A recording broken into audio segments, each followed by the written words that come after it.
explaining Captain Ivan yourself, Andreevich but creating Flerov space received for his genuine orders on connection June with 28, others. Manipulative 1941. people Jung 3 observed, days will to do form one a of two battery. things in your presence. 7 BM-13 They will either launchers. change their behavior and 44 become more trucks to carry authentic, rockets, or they will fuel, simply supplies. disappear from your life. The unit Both departed outcomes Moscow serve your on the freedom. night of July Because 1st manipulation to 2nd, requires your headed for the participation. Western Front. Without your unconscious Flerov knew his compliance, weapon the was game secret. cannot be played. He knew You the are no Germans were longer advancing. anyone's psychological He victim. knew his battery You are had awake. exactly 4 You are days conscious. of training. You are free. On In July a 9th, world full of they took shadows, position the near awakened Borisov. are the light bringers. On July 12th, Jung's final gift they is moved this closer reminder. to Orsha. Your task is not to Orsha was seek for already love, lost. but merely to A seek critical and railway find hub all the 500 barriers within kilometers yourself west that of you have built Moscow. against it. Now The swarming with manipulators Wehrmacht have been troops building and barriers supplies. between you The and perfect authentic target, connection, if Flerov walls could of hit it doubt, without conventional confusion, artillery guilt, support, and fear. without air But cover, now you can see the without barriers. anything except You can 7 remove them experimental stone by rocket stone. trucks. And you can step The into the battery genuine positioned near the relationships village of that were Gadichi, always waiting on the other 5 to side. 6 kilometers This from the is the station. journey of Close individuation, enough to from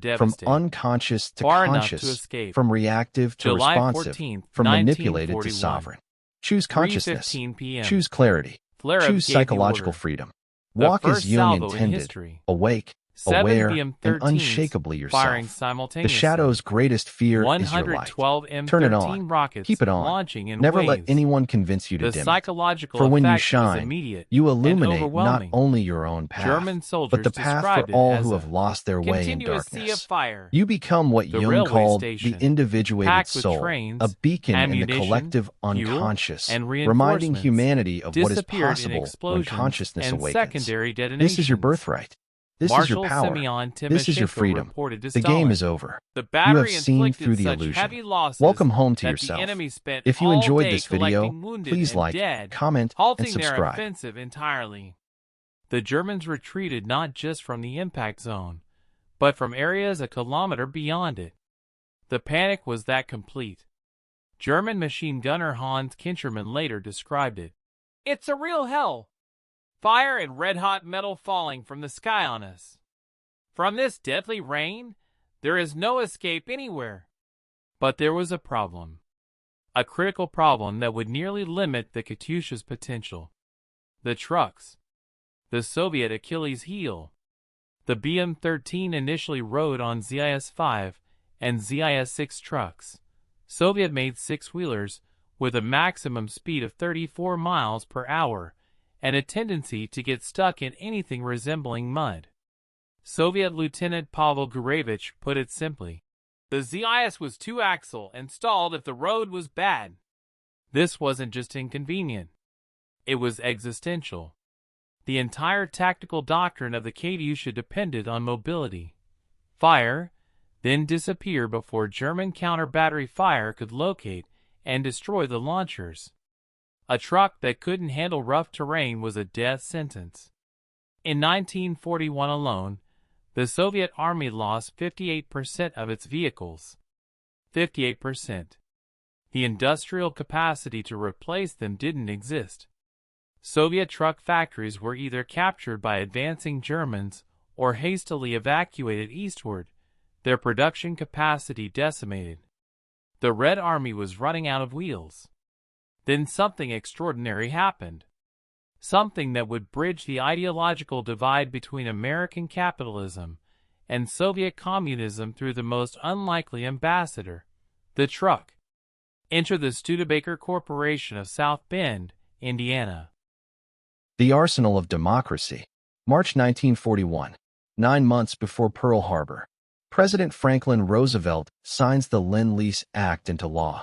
The concept was simple, almost disarmingly so. Roosevelt explained it to skeptical Americans with a metaphor. Suppose my neighbor's home catches fire. If he can take my garden hose and connect it up with his hydrant, I may help him to put out his fire. Now what do? I don't say to him before that operation, "Neighbor, my garden hose cost me $15. You have to pay me $15 for it." I don't want $15. I want my garden hose back. The scale was anything but simple. Over the course of the war, $50.1 billion in aid, equivalent to $690 billion today, flowed to Allied nations. The Soviet Union received $11.3 billion, roughly $156 billion in modern terms. But numbers tell only part of the story. The real story was in what arrived. Not just weapons, raw materials, industrial equipment, communications gear, railway equipment, food, and trucks. Hundreds of thousands of trucks. The Studebaker US-6 emerged from this program like a protagonist from an unlikely script. Designed in 1940 as a 2.5-ton 6x6 tactical truck, it was built primarily for export. The competing GMC CCKW went to American forces. The Studebaker went to the Soviets. Between 1941 and 1945, Studebaker and its subcontractor REO Motor Company produced 197,678 of these trucks. The majority, over 152,000, sailed to the Soviet Union through treacherous routes, across the Pacific to Vladivostok, through Iran's Persian Corridor, or via deadly Arctic convoys to Murmansk. The US-6 was powered by a Hercules JXD inline-6 engine producing 86 horsepower. Conservative, reliable. It could run on poor-quality 68-octane fuel, critical in the Soviet Union where fuel standards were inconsistent. It had a top speed of 45 miles per hour and could carry up to 4 tons, well above its rated 2.5-ton capacity. But the game-changer was the 6x6 drivetrain. All 6 wheels powered. True off-road capability. A steel cable winch mounted above the front bumper that could pull the truck or other trucks out of mud, snow, or anything else the Eastern Front threw at it. Soviet signalman Semyon Brevdo described it. There were plenty of trucks, but they got stuck on the roads and had to be pulled out literally by hand. The U.S. Studebaker trucks were a lifesaver. They came with a steel cable winch. The truck could pull itself out as long as there was something to attach the end of the cable to, and it could drag out other trucks too. Having 1 or 2 Studebakers in the column was the difference between success and failure. The Soviets called them Studers. They loved them. Joseph Stalin himself sent a personal letter of appreciation to Studebaker, thanking the company for the superb quality of the US-6 for Soviet service. And then Soviet engineers had an idea. The marriage of fire and steel. The tide of war shifts. Soviet forces are pushing back. The Katyusha has proven its worth in Moscow's defense, at Stalingrad, at Kursk. Demand for more launchers is overwhelming. But Soviet truck production can't keep pace.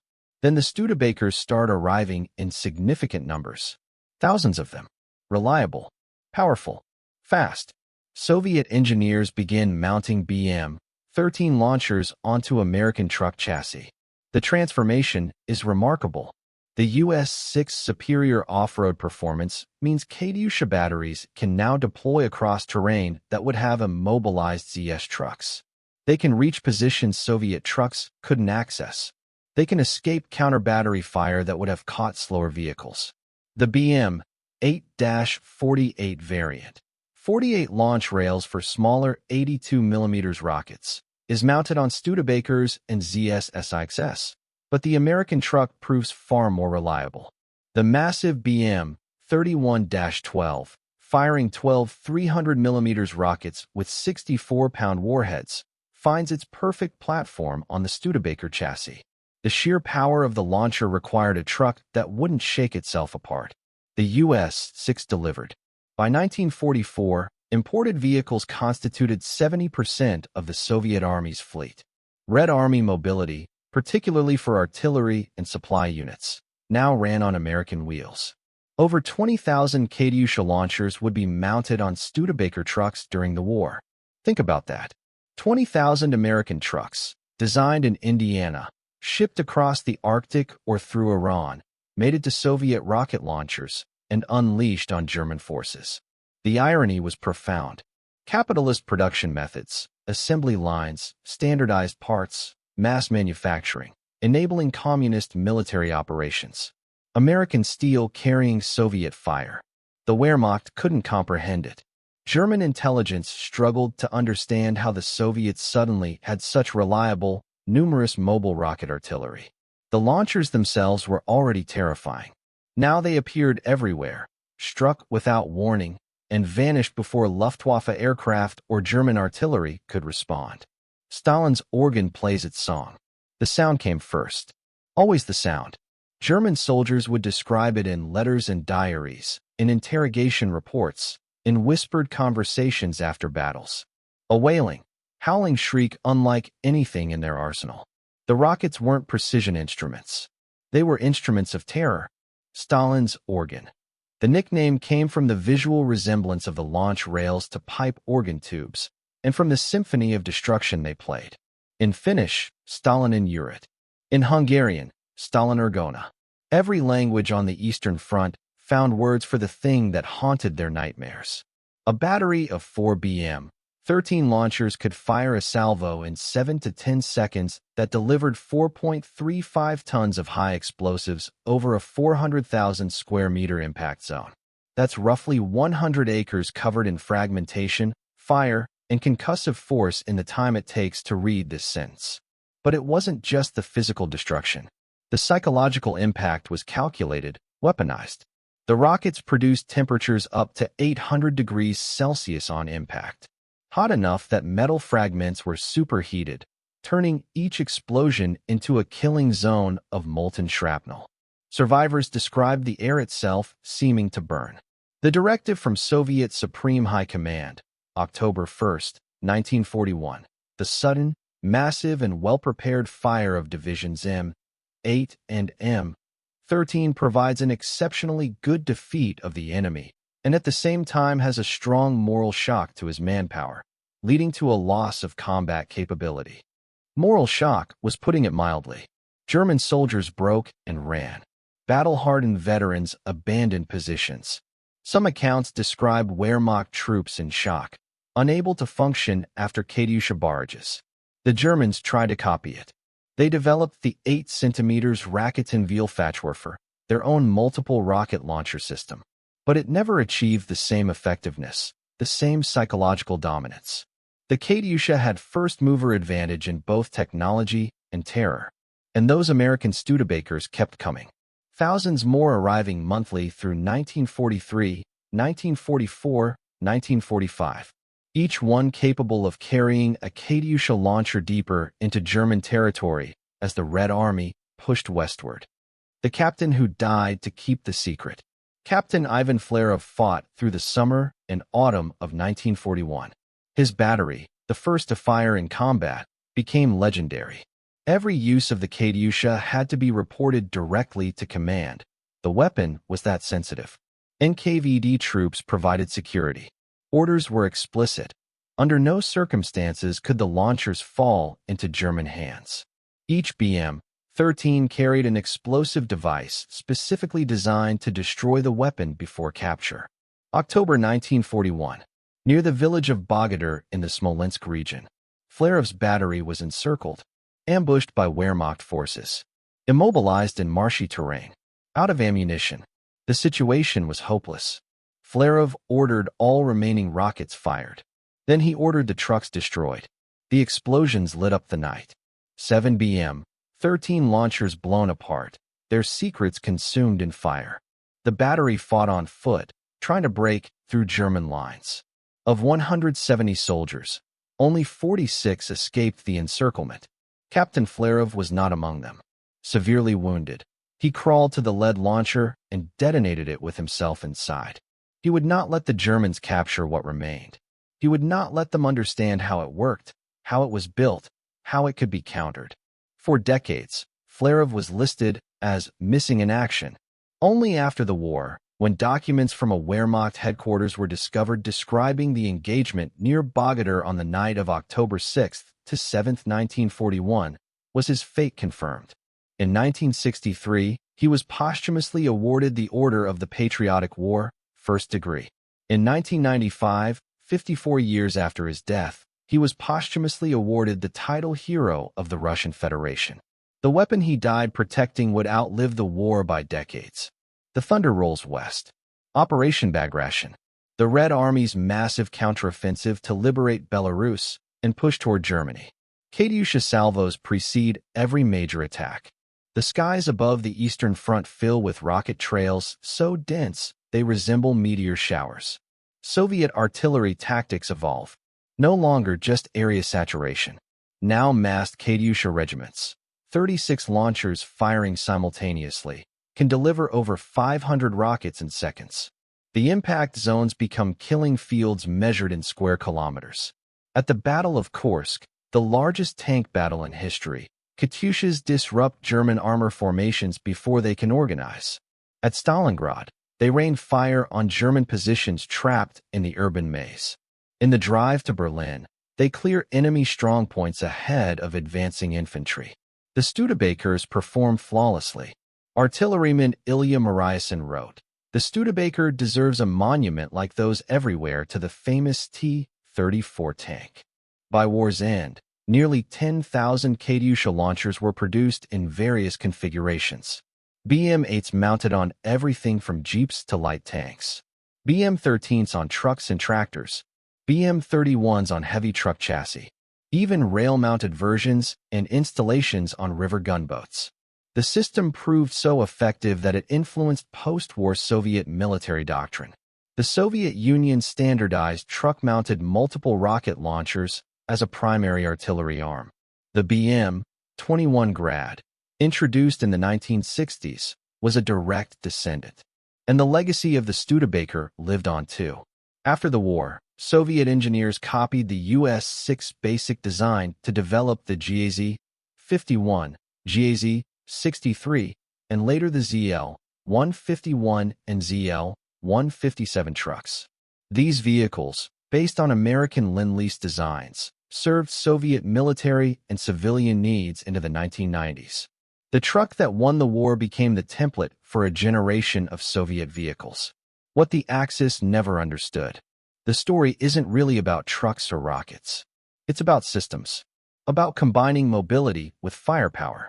About mass production meeting tactical innovation. About allies separated by ideology finding common ground through shared survival. The Germans had superior tank designs, advanced aircraft, precision artillery. What they didn't have was the industrial capacity to produce them in the numbers needed. And they didn't have the integration, the seamless marriage of foreign technology and domestic innovation that characterized Soviet-American cooperation. American trucks carrying Soviet rockets was just one example. But it exemplified something the Axis powers fundamentally misunderstood about their enemies: the capacity for adaptation, for cooperation, for turning ordinary tools into extraordinary weapons.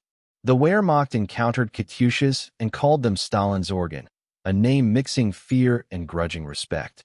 But many German soldiers never realized the trucks carrying those organs were stamped, "Made in USA," under their Soviet modifications. The fusion was invisible and devastating.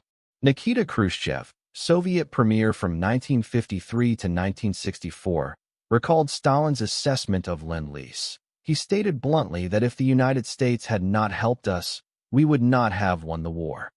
British Prime Minister Winston Churchill, speaking to Parliament after Roosevelt's death in April 1945, called Lend-Lease the most unselfish and unsorted financial act of any country in all history. The statistics support these assessments. By war's end, 400,000 plus vehicles to the Soviet Union, almost 33% of all Red Army vehicles were Lend-Lease by 1945200 plus Katyusha launchers mounted on American truck chassis 900 locomotives. 11,000 rail cars, nearly half of all Soviet railway rails, aviation fuel equivalent to 57% of Soviet production, over half of Soviet aircraft built using American aluminum. The Studebaker US-6 wasn't just a truck. It was a bridge between nations, between ideologies, between survival and defeat. The museum that remembered. Moscow. The Museum of the Allies and Lend-Lease opened its doors. Among its exhibits, a still operational Willys Jeep that belonged to Soviet Marshal K.K. Rokossovsky, donated by his son. Uniform buttons with Soviet symbols on the front, stamped, "Made in Chicago" on the back. The museum director, Nikolai Borodin, dedicated himself to ensuring the story wouldn't be forgotten. In Soviet-era histories, Lend-Lease had been minimized to roughly 4% of Soviet production. Post-Soviet research revised that figure upward to 7%, though even that understates the strategic importance. You don't measure impact just in percentages. You measure it in mobility enabled, in logistics sustained, in battles won because supply lines held, and artillery reaching positions it couldn't have reached otherwise. The museum is no longer active, but Studebaker US-6 trucks survive in collections across Russia and the United States. Monuments stand in places like Fairbanks, Alaska, commemorating the pilots who flew Lend-Lease aircraft from America to the Soviet Union via the Northern Route. In South Bend, Indiana, the Studebaker National Museum houses a photo album titled "The Studebaker on the Soviet-German Front," a gift from Soviet Lieutenant General Leonid Rudenko in January 1945, showing how American trucks served in Soviet hands. The connection endures in steel and memory. The Echo. Modern military historians see the Katyusha as a precursor to all contemporary multiple launch rocket systems. The American M270 MLRS. The Russian BM-30 Smerch. The HIMARS systems currently in use in Ukraine. Every truck-mounted rocket launcher traces its lineage back to that July afternoon in 1941 when 7 Soviet trucks opened fire on Orsha Station.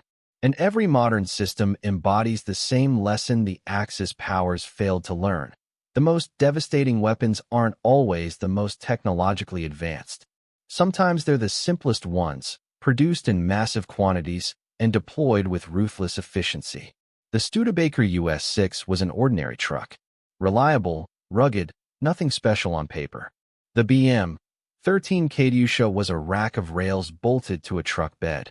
Crude compared to precision artillery. Together, they became legend. German soldiers never forgot the sound. That howling wail. That continuous sea of fire. That moment when the sky itself seemed to scream before the world exploded. They called it Stalin's organ because it played a symphony of destruction. But the chassis carrying that organ, the wheels that made it mobile, the drivetrain that made it unstoppable, that was American. The Axis powers had ideologies about racial superiority, about national greatness, about the weakness of their enemies. They believed their opponents couldn't match German engineering, couldn't compete with Axis military prowess. What they couldn't comprehend was this. 2 nations ideologically opposed, separated by oceans and worldviews, could set aside differences long enough to combine their strengths. American industrial might married to Soviet tactical innovation. Capitalist trucks carrying communist fire. The result wasn't just a weapon system. It was a statement, a proof of concept, a demonstration that cooperation, even between unlikely allies, could forge something more powerful than either nation alone. July 14, 1941, Orsha Railway Station, Belarus. Return to that hillside. Those 7 trucks. That first salvo. Captain Flerov watches the railway station disappear. Smoke rises in columns kilometers high. Secondary explosions continue for minutes. German troops scatter like ants from a kicked mound. Flerov doesn't know that within 2 years, American trucks will carry these launchers. He doesn't know his battery will be encircled, that he'll die destroying his weapons to keep them secret, that his story will inspire a nation. He knows only this: the weapon works. The theory is proven. The terror is real. In that moment, warfare changed. Not because of advanced technology or brilliant engineering. Because someone realized that mobility plus firepower, simplicity plus numbers, could devastate anything in its path. And when American trucks started arriving at Soviet ports in 1942, when Soviet engineers started bolting Katyusha launchers to Studebaker chassis, when those hybrid weapons started appearing on every front from Stalingrad to Berlin, that's when the lesson became indelible. The Axis powers underestimated many things. American industrial capacity, Soviet resilience, the power of cooperation between incompatible allies. But most of all, they underestimated what happens when you turn ordinary trucks into rockets. And by the time they understood, the thunder was already rolling west toward Berlin, carried on American wheels, fired from Soviet rails, devastating everything in its path.